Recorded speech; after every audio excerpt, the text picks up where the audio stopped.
আজি আমাৰ ঘৰত কেনেকৈ দেৱালী পালন কৰিলো তাকে দেখাও হওক। হেল্ল' এভৰিৱান, মই গুঞ্জন।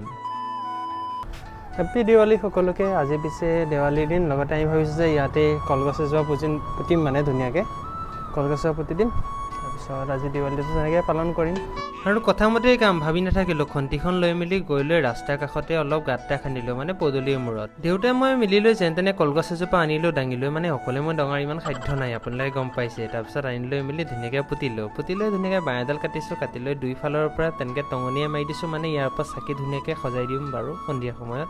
সকলোবোৰ কাম কৰি লৈ গা চা ধুই ফ্ৰেছ হৈ ল'লোঁ। এতিয়া বোলো পটককৈ চাকি কেইটামান কিনি আনো, মানে ঘৰত পুৰণা চাকি আছে, তথাপিও দেৱালী বুলি কেইটামান নতুন চাকি কিনি আনিলোঁ। আজি বৰ বম ফটকা এনেকুৱা ইমান নুফুটাওঁ, মানে বৰ বিশেষ মোৰ মন নাই, মানে আৰু লগতে মই বম কিনাও নাই। সন্ধিয়া হোৱাৰ লগে লগে চাকি জ্বলোৱা হৈছে, লগতে মই সাজ পোছাক পৰিধান কৰি লৈ কলগছৰ এনেকুৱা চাকি তাকি লগালোঁ। সঁচা কথা ক'বলৈ গ'লে মই সৰুৰ পৰা ইমান বম ফুটকা ইমান নুফুটাওঁ। একেবাৰে সৰু থাকোঁতে ফুটাইছিলোঁ, কিন্তু লাহে লাহে ডাঙৰ হোৱাৰ পাছত বুজিছোঁ আৰু পইচাৰ মূল্য ন, অভাৱত ডাঙৰ দীঘল হোৱা, পইচাকেইটা এনেকৈ জ্বলাই দিবলৈ মন নাযায় যে। সকলোৰে নিজৰ নিজৰ থিংকিং, যেনেকৈ আমাৰ আগফালৰ ঘৰৰ মানুহে ফুটাইছে, সেয়া মোৰ ক'বলৈকে একো নাই, তেওঁলোকে এনজয় কৰিছে, ময়ো চাইছোঁ। পিছে এনেকৈ আৰু দেৱালী সামৰিলোঁ।